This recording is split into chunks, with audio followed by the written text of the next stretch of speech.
Megastar Chiranjeevi హీరోగా అనిల్ రావుపూడి దర్శకత్వంలో ఒక సినిమా రూపొందుతున్న సంగతి తెలిసిందే. సంక్రాంతికి వస్తున్నాం లాంటి ఇండస్ట్రీ హిట్ కొట్టిన అనిల్ రావుపూడి మెగాస్టార్ చిరంజీవితో ఒక full length family comedy entertainer సిద్ధం చేస్తున్నాడు. అయితే ఈ సినిమాలో హీరోయిన్ గా ఎవరు నటిస్తారనే విషయంపై చాలా రోజుల నుంచి ప్రచారం జరుగుతోంది. చాలా మంది బాలీవుడ్ హీరోయిన్లను కూడా ఈ సినిమాలో నటింపజేసేందుకు ప్రయత్నిస్తున్నారు.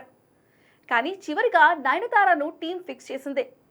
అనిల్ రావుపూడి నయనతారను ప్రపోజ్ చేయగా మెగాస్టార్ చిరంజీవి కూడా అందుకు ఒప్పుకున్నారు.